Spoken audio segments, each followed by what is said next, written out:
Bonjour à toi chers spectateurs, aujourd'hui une vidéo un petit peu particulière puisqu'on ne va pas parler de films à proprement parler, on va parler en fait de la phase 2 et de la phase 3 de Marvel. On va faire un petit retour sur la phase 2, tirer un bilan et ouvrir sur la phase 3 et ce qu'elle peut nous apporter. J'ai un super panel avec moi, je dois l'avouer aujourd'hui, avec Guigou à ma gauche, grand graphiste qui vient d'ouvrir son super site web et avec qui j'avais réalisé la vidéo sur Lost River, Rodrigue, comicovore avéré, comicophile, comiconard, Manon, qui est aussi fan de super-héros et avec qui je bosse aussi sur les tournages, et Julien, que vous avez déjà vu, qui est plus connu sous le nom de Gorpheus sur internet. Julien, tu as un petit truc particulier. Alors j'avais une surprise pour vous, parce qu'aujourd'hui c'est une vidéo spéciale Marvel. Alors je me suis dit, je vais ramener un petit peu tous les objets moi, que j'avais de Marvel, hein, histoire de faire un décor un petit peu plus joli. Donc je commence déjà par mon écharpe Zelda, qui est un comics Marvel que j'adore beaucoup. Alors attendez, j'ai autre chose, voilà, Ghostbusters, qui fait aussi partie des Marvel et que j'adore, et le récent film de Michael Bay des Marvel, Les Tortues Ninja, et le meilleur de tous, voilà, Idéfix d'Astérix et Obélix, c'est pas ton Marvel préféré. Bon, désolé. C'est pas grave, c'est pas grave. Non, l'intérêt de cette vidéo est surtout et avant tout de parler un petit peu de la phase 2, de tirer un petit peu les bilans de cette phase qui est quand même assez, on va dire, partagée, un petit peu hétéroclite, et d'imaginer un petit peu ce que la phase 3 pourrait nous apporter, on va dire, au niveau de la création cinématographique et surtout au niveau des super-héros. Rapidement, on fait un petit tour de table. J'aimerais savoir ce que vous pensez de la phase 2, c'est-à-dire la phase qui va donc de Thor 2, je crois, jusqu'à... Iron Man 3 en premier. Iron Man 3 jusqu'à donc Avengers 2 dernièrement. Vas-y Guigou, commence. Toi rapidement, qu'est-ce que tu en penses dans sa globalité, on va dire, qu'est-ce que tu devrais en tirer comme bilan? C'est dur à parler, moi j'ai pas eu beaucoup de coups de cœur à part les Gardiens de la Galaxie.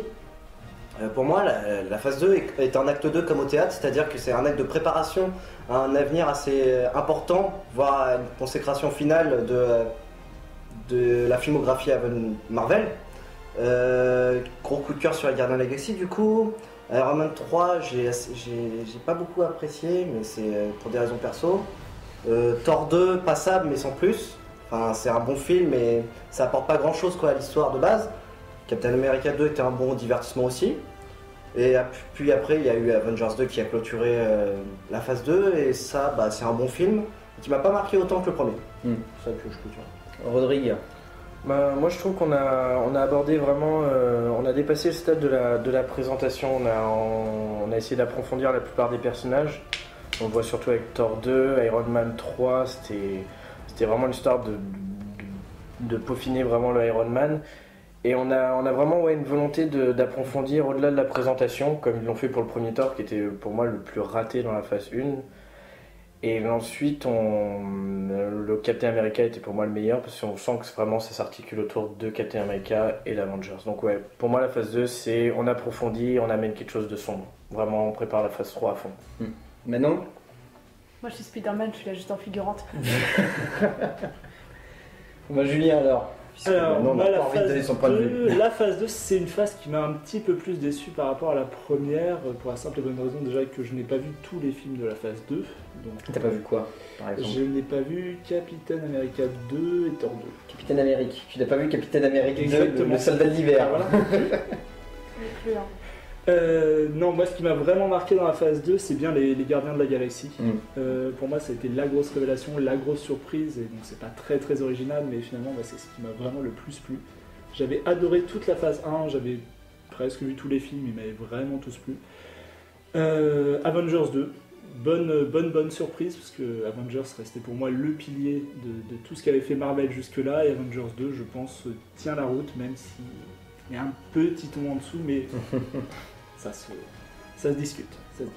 Bon, moi je compléterai seulement vos avis. Moi personnellement, je trouve que la phase 2 est pas très bonne malheureusement, parce que le seul qui reste en tête, enfin les deux seuls qui restent en tête disons, pour moi c'est Captain America 2 et les Gardiens de la Galaxie. Les Gardiens de la Galaxie parce que ça a un univers particulier et surtout parce qu'ils ont foutu James Gunn à la réal et pour le coup ils ont foutu un réal qui en plus touche au scénar, donc forcément ça sort un petit peu le film du lot.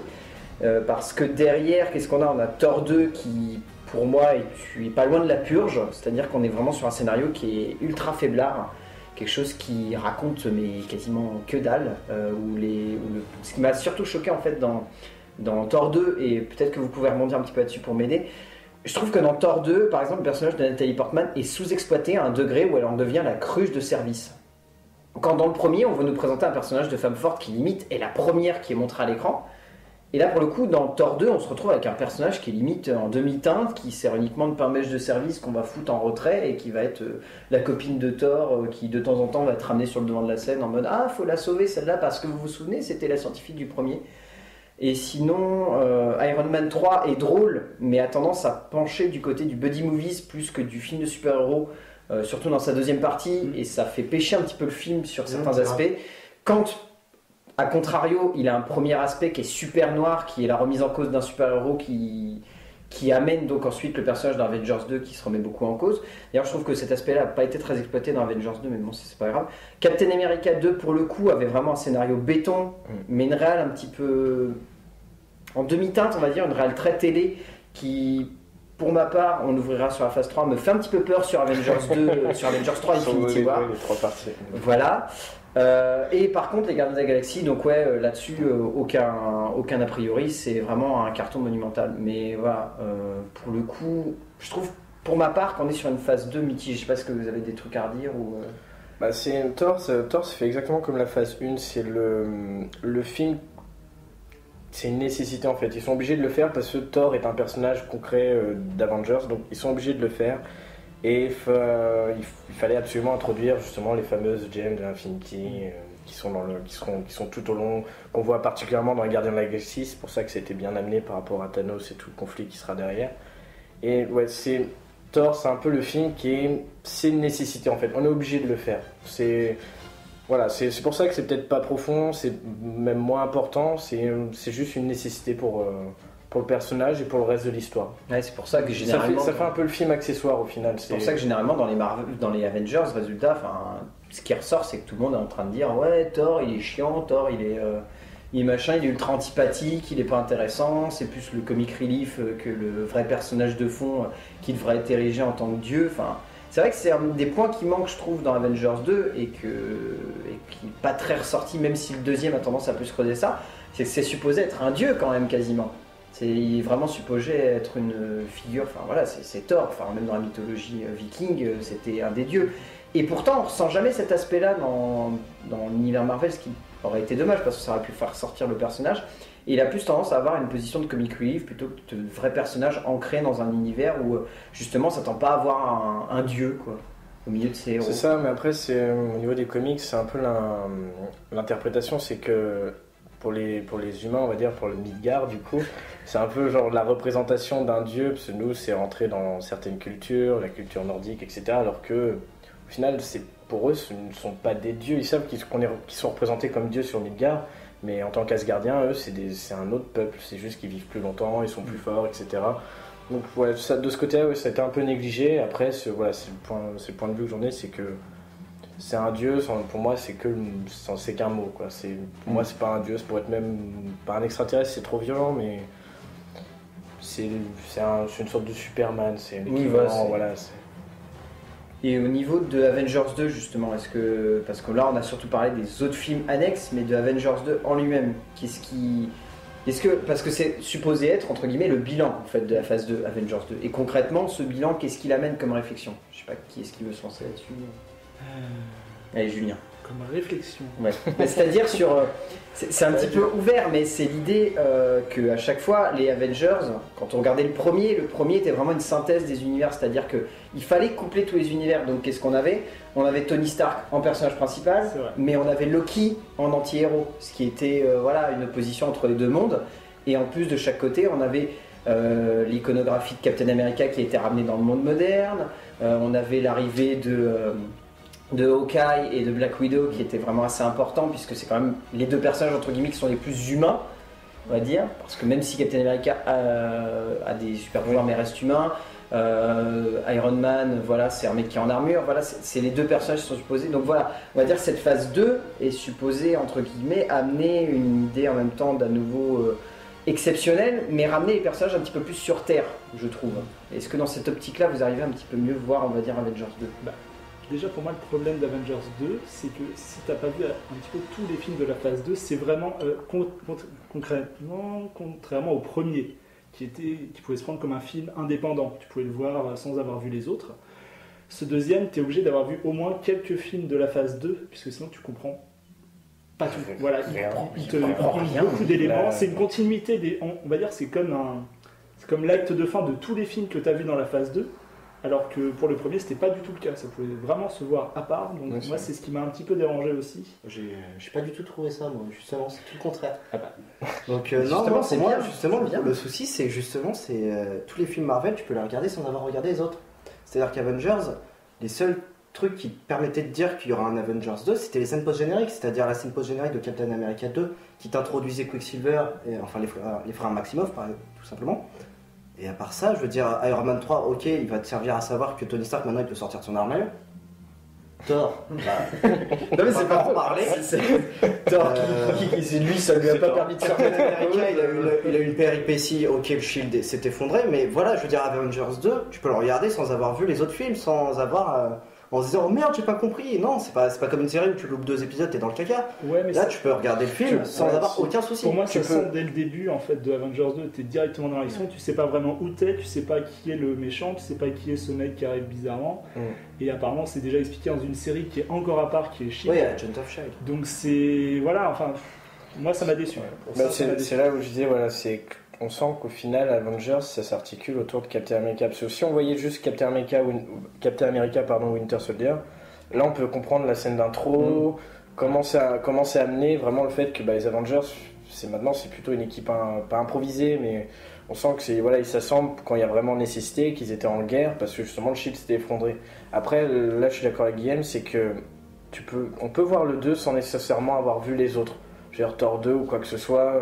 Tu perds quand même des petites choses. On perd des petits éléments, mais ne serait-ce que pour comprendre en fait l'ambiance ou le contexte du film. C'est pour ça que je disais vraiment le côté plus sombre, c'est que pour moi, il faut avoir nécessairement vu Captain America pour vraiment appréhender l'ambiance des Avengers. Ouais, voilà, ouais. C'est le côté un peu vexant finalement, je trouve, de ce deuxième épisode. Bon, on va ouvrir tout de suite sur l'idée que peut amener la phase 3. Donc j'aimerais savoir vraiment qu'est-ce que vous attendez et qu'est-ce que vous pensez que la phase 3 va apporter à l'univers Marvel, on va dire. C'est très large, on va dire, comme question, mais la phase 3 en elle-même est super large. Et c'est peut-être son plus grand problème, mais ça on viendra sur la fin. Mais en gros, la phase 3, concrètement, dis-vous par exemple. Bah moi j'attends qu'ils surenchérissent en fait, tout simplement. C'est-à-dire que vu les noms des films, moi j'attends juste du lourd sur chaque épisode. C'est-à-dire que s'ils se ratent sur le moindre film, bah, je vais être déçu quoi. C'est-à-dire que déjà quand on entend Thor Ragnarok, si on s'y connaît un tout petit peu sur le monde de Thor, on se dit purée ça va être dingue. Si on entend Civil War, on est obligé de bander. Sincèrement, il n'y a pas d'autre nom. Ouais. Si on entend, je sais pas, l'introduction de Black Panther, pareil, on est content. Un Gardien de la Galaxie 2, tout le monde a adoré ce film, donc tout le monde l'attend avec impatience. Quoi d'autre Doctor Strange, en plus joué par Benedict Cumberbatch. Je veux dire, à un moment, on a beaucoup d'attentes, et c'est ça qui pourrait faire peur, c'est-à-dire, quand on se fait beaucoup d'attentes, on est forcément déçu, quelque part. Donc, moi j'ai peur que justement la phase 3 soit décevante, parce que justement, ils vont peut-être pas aller jusqu'au bout de ce qu'ils pensent faire. Marvel a des grandes ambitions en termes de films. Ils essaient de réécrire tout ce qu'ils ont écrit en comics, mais version film avec des changements scénaristiques qui sont intéressants. Comme on peut le voir par exemple avec Avengers 2, avec l'introduction d'Ultron. Mais j'ai peur qu'ils se perdent de 1 et qu'on se lasse à un moment. Voilà, c'est tout ce que j'aurais à dire. Rodrigue. Bah moi c'est exactement... je rebondis encore une fois sur le film Captain America, c'est que là pareil j'ai l'impression que le reste va s'articuler autour de Captain America aussi. Le Civil War ça va être la plus grosse partie, à tel point, bon là c'est une parenthèse, mais ils ont été obligés de faire une négociation avec Sony pour récupérer Spider-Man. C'est pareil, ils vont faire un Civil War sans Spider-Man, donc là pareil ça fout un coup par rapport à ça, mais bon du coup ils vont l'introduire. Et après, c'est pareil, là, les Gardiens de la Galaxie, ça a été génial au niveau d'amener un nouveau pan de l'univers. C'est-à-dire là, on part vraiment sur le cosmique. Là, Doctor Strange, on part sur la magie, etc. Donc c'est encore un autre univers. Moi, j'ai peur qu'à un moment, quand ils vont partir sur la fin du dernier Avengers, même s'il est en 2 parties, ça va être un peu trop le bordel, en fait. Ça va être, ça va être même, je pense, ça va être ridicule, en fait, à un moment. Voilà, je pense qu'on va avoir même du Ant-Man, je suis sûr ils vont le mettre dedans, on va avoir Doctor Strange d'un côté, un Spider-Man. S'ils arrivent à amener des personnages vraiment charismatiques, et j'ai peur que ça fasse du X-Men Day of Future Past, quoi. 5 minutes de chaque personnage, un gros casting pour au final beaucoup de bruit pour pas grand chose, beaucoup d'action et ça va retomber comme un soufflé, quoi. Moi j'ai peur en fait, je suis comme Guillaume, je pense là peut-être déception en fait, trop d'attentes. Garde ça en tête parce que ça va être intéressant pour l'ouverture. Ouais, comme Rodrigue, moi je pense qu'il va y avoir vachement de déception parce que ça va être le fouillis, il va commencer à y avoir beaucoup d'histoires, ça va être de plus en plus.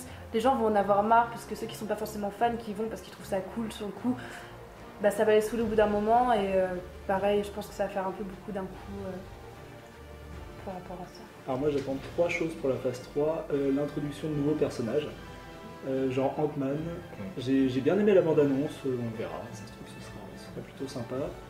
Les suites je m'en fous, sauf Avengers 2. Et surtout ce que j'attends de la phase 3 c'est la fin de tout ce bordel qui a été entamé il y a plus de... C'est franc. Il y a plus de... combien Ça dépend de où on part, mais si on part de la phase C'est à l'Iron Man. ça fait 10 ans, ça fait plus de 10 ans. Ouais. Puis à mon avis on parle de fin, mais ce sera une fin 3 petits Il n'y aura points. jamais de fin. Voilà, ça, c'est Bah, ça. voilà, voilà. J'espère une fin un petit peu côté. convaincante et qu'on arrête tout fort. Ouais. Il y a des guillemets. On peut lâcher. Ouais, moi, je vais faire un petit peu une synthèse de vous 4. Résultat, moi je trouve que la phase 3 est ultra ambitieuse et ultra diversifiée, beaucoup trop ambitieuse sûrement, ultra diversifiée, ultra large dans son panel de héros parce que la phase 1 c'était l'introduction, la phase 2 c'était la continuation, la phase 3 c'est limite la révolution en fait, c'est littéralement on va t'introduire 4-5 personnages différents et nouveaux et on va se retrouver au milieu de tous ces personnages et on va pas savoir clairement où se retrouver et le pire c'est comme vous le dites, c'est cet apogée qui va être Avengers Infinity War qui en plus est divisé en 2 parties espacées d'1 an. Je veux bien comprendre qu'il va y avoir une respiration d'1 an pour arriver à assimiler tout ça, mais je pense que même cette aspiration d'1 an elle va pas suffire à assimiler tout ce qui va s'être passé pendant les 3 années qui vont arriver là. Ça va être monstrueux quoi. La plus grosse peur, c'est le fanservice finalement. On est C'est-à-dire que là, là-dedans. quand Marvel a annoncé de faire plein de films différents, donc Black Panther, Doctor Strange, Inhuman, tous les films qu'ils ont annoncés, le problème c'est que les premiers qui ont été contents, c'est les fans. C'est-à-dire c'est normal, on fait les films au départ pour les fans et après pour un grand public pour se faire du pèse. C'est normal. Mais le souci c'est faire du fanservice pour faire du fanservice, il n'y a aucun intérêt. Si on crée un univers filmique, si on fait des films, c'est pour qu'il y ait un intérêt derrière, qu'il y ait une seconde lecture du monde Marvel peut-être. On le voit déjà dans toutes les modifications scénaristiques qu'ils puissent faire sur tous les films Marvel. C'est-à-dire Avengers a été modifié, c'est pas l'histoire du comics. C'est intéressant je trouve d'avoir un point de vue différent sur la réalité du comics. C'est-à-dire qu'on prend Marvel en film et Marvel en comics, comment ça se différencie. C'est intéressant je trouve qu'il y ait cette différenciation. Mais après, il faudrait pas non plus qu'on se mette à faire du film juste pour faire de l'argent et juste pour faire plaire aux fans, pour introduire tel personnage, alors que ça n'aura aucun intérêt dans la continuité de tous les Avengers et tous les autres films, quoi. Ça va partir dans tous les sens. Ouais, mais là on est complètement là-dedans, c'est vrai que tu as raison de le mettre en avant, mais c'est vrai qu'on se pose vraiment la question, est-ce que Marvel ne va pas finir par le fait qu'ils ont été rachetés par Disney, mais aussi par le fait qu'ils sont considérés en tant que boîte indépendante, c'est-à-dire quand on voit le début d'Avengers 2, c'est Marvel Studios, il n'y a pas le logo Disney avant, il n'y a que dalle, c'est Marvel Studios, donc c'est une boîte vraiment indépendante. Est-ce que les mecs vont pas uniquement avoir envie de se faire du fric parce que justement ils passent plus par des majors, à part pour les 4 Fantastiques et pour X-Men, est-ce qu'ils vont pas avoir juste uniquement envie de se faire du fric? Et ça pose un nouvel problème. Ah, ils ont intérêt.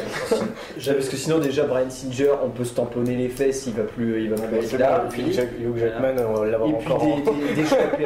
des choix périlleux comme Josh Trank pour réaliser les 4 Fantastiques. Je crois qu'on va pouvoir se toucher aussi pour avoir des choix comme ça. Je t'avouerai que j'attends l'introduction de Mickey dans Avengers en fait. Oui voilà, C'est vraiment ça mon pourrait être principal. efficace. Ça pourrait Moi être- j'attends Omar Sy dans Iron Man 4. Oui, ça Ça pourrait il y a pas longtemps. Il doit pas avoir du filmé d'ailleurs. Oui c'est ça. Ça doit être ça. Et de la Corona je crois. Et donc ça m'amène à cette fameuse question, cette question qui me taraude énormément. Est-ce que pour vous, la phase 3 de Marvel ne risque pas de tuer ou au moins d'affaiblir les super-héros dans l'impact qu'ils ont sur le cinéma moderne. Qui veut se lancer?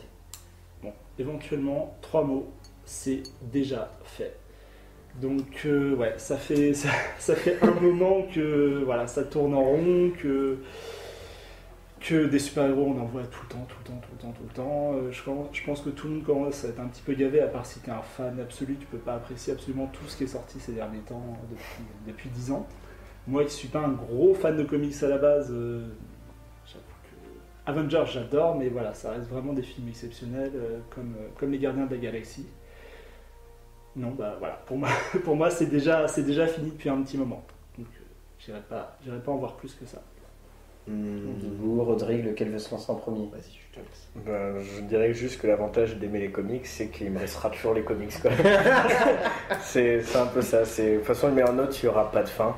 C'est clair, ils trouveront toujours un truc. Du meilleur note, c'est pas, on ne l'a pas abordé, mais il y a les Humans pour lancer Infinity C'est War. vrai, oui. Donc, c'est vrai. c'est pareil, au final, c'est un truc que je maîtrise nettement moins, mais je sais que c'est une très grosse partie Marvel, donc c'est pareil, au final, ça va encore. On va encore s'étaler sur d'autres trucs. Je pense que de toute façon, ça sera pas une fin. Marvel Productions, il y a un moment où on ne sera plus dans du fanservice, on sera concrètement dans de la demande.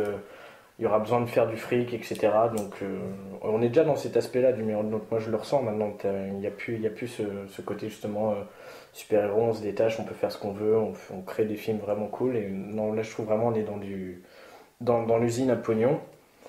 Et du meilleur note, il y a Warner à côté qui s'active, qui se sont préparés, ils se lancent. Voilà, ça c'est la bonne ouverture Voilà. que j'attendais, mais c'est vrai que oui, Ils se lancent, donc il y aura une fin, on va avoir une fin, et puis dans un an après, ou sachant qu'ils la préparent déjà, je suis sûr qu'il y aura déjà quelque chose derrière. Et On c'est va pas ça, s'arrêter là. c'est ça le problème, c'est que résultat, tu fais bien de le pointer du doigt, mais non seulement on va avoir Marvel avec sa phase 3, mais c'est vrai qu'on a tendance à l'oublier à cause de ça, mais il y a aussi Warner de son côté et Zack DC Snyder Comics est qui sont décidé. qui sont en train de balancer prochainement Batman vs Superman, qui va faire l'effet d'une bombe, qui sort Squad. quasiment en même temps que Civil War. Oui, c'est vrai. Donc c'est histoire de bien pilonner Civil War, à mon avis, qu'ils essayent de faire ça. Suicide Squad. Aquaman, Suicide Squad, Wonder Woman. Flash, Je crois qu'ils veulent développer The Flash pour le cinéma. c'est fait, mais de toute façon, ils ont fait toute la prog. Et voilà. Ils ont sorti le même topo que Marvel, ils ont fait leur date, leur film. Oui, ils sont plus discrets. Oui. Bah, vas-y, continue, Guigou, mais oui, t'as raison. Moi après, oui, si on parlait de la fin des super-héros, je suis pas d'accord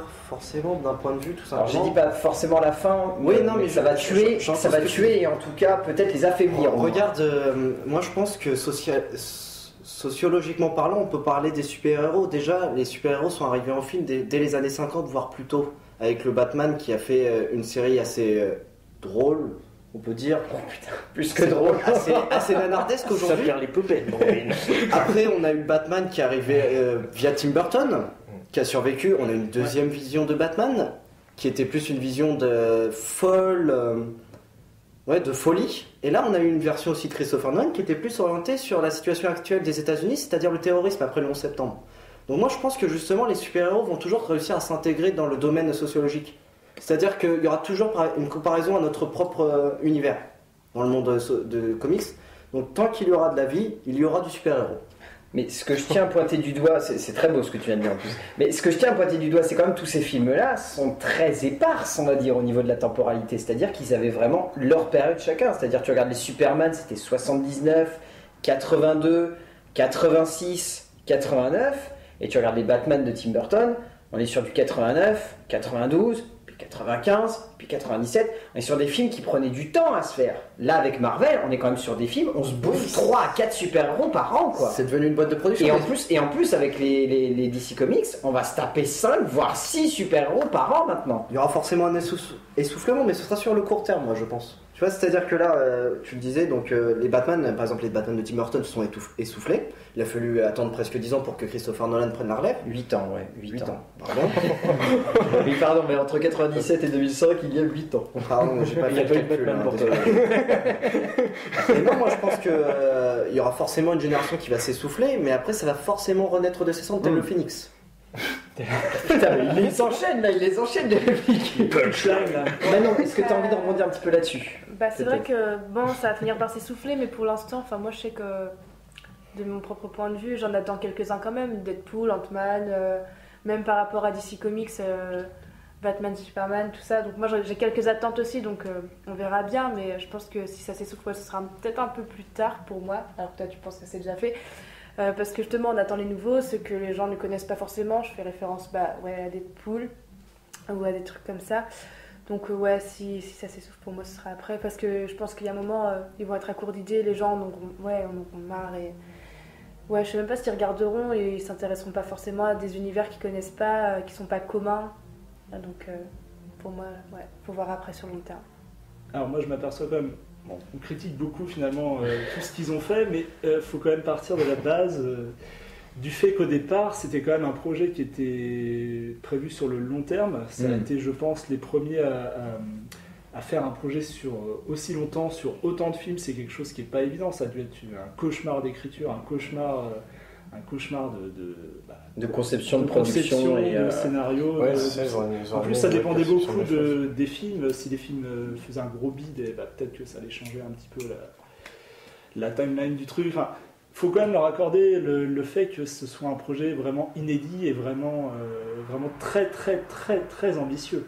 Parce que, imagine créer tout un univers sur 10 ans, je pense que c'est déjà beaucoup. Et ils auront au moins apporté ça au cinéma. C'est sûr, ça de ce point de vue-là, tu as totalement raison de le pointer du doigt. C'est vrai qu'on ne pourra jamais leur reprocher d'avoir apporté ça, parce que résultat, ils ont apporté déjà une certaine stabilité au monde du super-héros qu'avant on n'avait pas, parce qu'il faut bien reconnaître que ce que la saga Batman version Tim Burton et Schumacher a montré, c'est que clairement, si jamais on avait envie de partir dans le délire, ça pouvait aller beaucoup trop loin.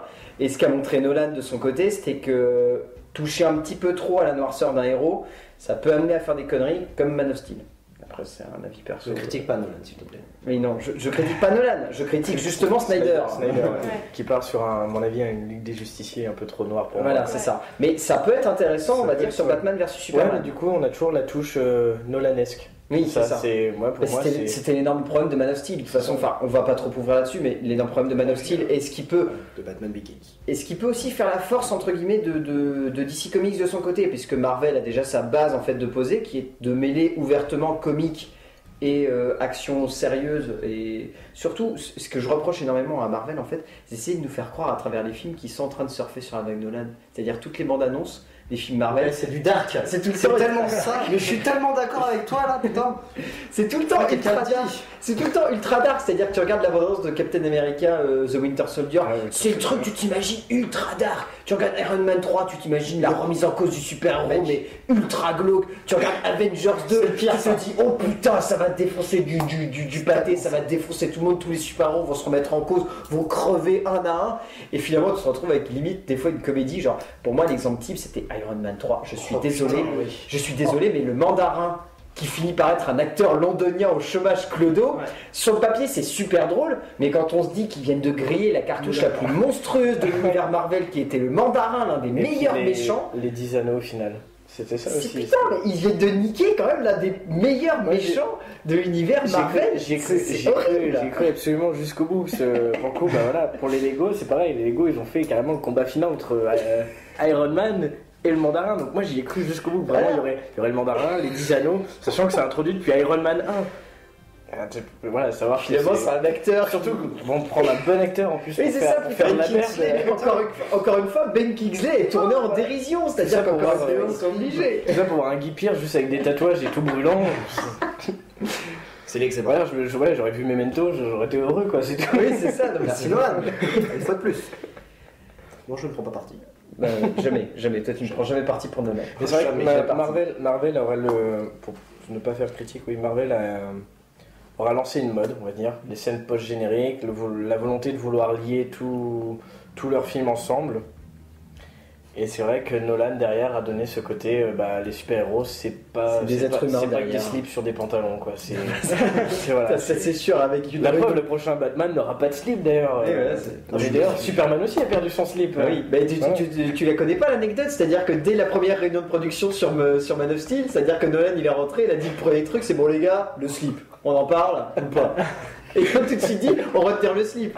C'est-à-dire c'était la première question qui se sont posées. Et d'ailleurs, ce qui est marrant pour dire sur un autre pan sur les comics, c'est que résultat ça a une telle influence que ça soit DC Comics ou Marvel, derrière ils s'allongent sur tout ce qui est les films. Par exemple, là l'univers New 52, c'est-à-dire on va dire le côté un peu, on essaye de refaire les DC en plus propre. Bah, Superman et Batman ont perdu leur slip aussi. Les costumes ont changé. Wolverine maintenant ressemble à Hugh Jackman alors que c'était un petit mec d'un mètre 60 tout trapu. C'est un peu le problème de tomber là-dedans. Ouais. Tous les trucs ont changé. C'est d'ailleurs ce que je reprochais énormément à Man of Steel, c'était, et ce que je reproche à beaucoup de cinéastes avec les super-héros maintenant, c'est justement de leur rendre ce côté humain que moi, entre guillemets, c'est peut-être rétrograde, mais j'accepte pas ce côté humain parce que ces mecs-là ont été érigés en tant que mythes, ils étaient représentés en tant que symbole de notre société, et justement ils étaient supposés représenter des idées qui véhiculaient les sociétés de chaque époque, mais qui avaient chacun leur aspect particulier, c'est-à-dire Captain America, c'était le renfort de guerre, Iron Man, c'était l'idée que même si chacun a sa faiblesse, on peut toujours dépasser ses limites. Spider-Man, c'était la jeunesse, voilà, c'est ça. Le renouvellement total. Et ce que j'aime pas, c'est que par exemple Superman, qui était limite érigé en figure déifiée et qui justement devait découler sur cette idée de face à face entre Batman et Superman, selon Frank Miller. Voilà, c'est ça, c'était entre guillemets l'image de Dieu qui finalement n'en est pas un et l'image d'un homme qui va défier les dieux. Finalement, on va peut-être la perdre entre guillemets dans justement Batman vs Superman parce qu'on a essayé de nous amener avant cette image de Superman humanisé. Et je supporte pas, par exemple, un truc tout con, mais c'est une scène qui m'énerve particulièrement dans Man of Steel, c'est le putain de S. Je m'en branle, mais d'une force, tu n'imagines même pas, de savoir que ce putain de S veut dire espoir. Dans les comics, que ça soit expliqué, je sais même pas si c'est expliqué dans les comics, je m'en fous. Mais en tant que film, qu'est-ce que j'en ai à branler dans un film où on est supposé m'ériger un dieu, de savoir que le S, ça veut dire espoir dans son putain de pays qui est censé être mort, quoi. Je m'en fous, quoi. Je sais, je suis peut-être con, mais j'ai pas envie de le savoir. Moi, c'est le seul truc qui t'a choqué dans le film. J'ai pas envie de le savoir que ce S veut dire espoir. J'ai envie de me dire, putain, ce S, mais c'est peut-être ce fameux Superman qu'on n'attendait pas et qui arrive. Moi, ce qui m'a choqué, c'est plus le concept du. Voilà, tu as retrouvé ta famille, mais maintenant tu vas enfiler ce costume. Et le mec il a dit oui, d'accord. Non, ouais. Oui, papa, ok. Non, je ne peux pas. Okay, J'ai beau être bien foutu, non, je refuse. Ou alors on enlève la cape. Je veux bien enfiler le costume, papa. Alors on enlève le S. Son père n'a pas de cape. Si, papa, non mais papa il a une cape, mais une cape fixe. C'est-à-dire qu'elle bouge pas. Ah merde quoi. J'ai trouvé le costume de papa avec un S, ça voulait dire sodomie. Bon bah voilà, c'était une magnifique vidéo avec beaucoup de blagues, mais c'était, je trouve, important de passer par là. Je vous remercierai jamais assez tous les quatre d'être venus pour y participer parce que c'était super important d'avoir votre point de vue et c'était super important de faire un tour de table parce que vous avez chacun des avis différents. Je vous laisse enfiler vos masques pour terminer cette magnifique vidéo. Est-ce que tu peux me passer le masque de Thor s'il te plaît, parce que je trouve de Skull important. De Skull. Tu peux des Hulk. Ouais, vas-y, attrape Hulk toi. I'm Batman. Oh putain. Voilà. On a déjà un Batman. Et c'est sur ces magnifiques masques que nous terminerons cette vidéo. Peut-être qu'on se retrouvera pour faire un bilan de la phase 3, pourquoi pas. Donc d'ici là, je vous donne rendez-vous en 2019. Ça nous amène très très loin, mais bon. D'ici, on aura fait une vidéo d'ici. D'ici, on aura fait. Voilà. D'ici là, portez-vous bien et à très vite pour de nouvelles vidéos sur des films, évidemment. Hulk smash. A plus.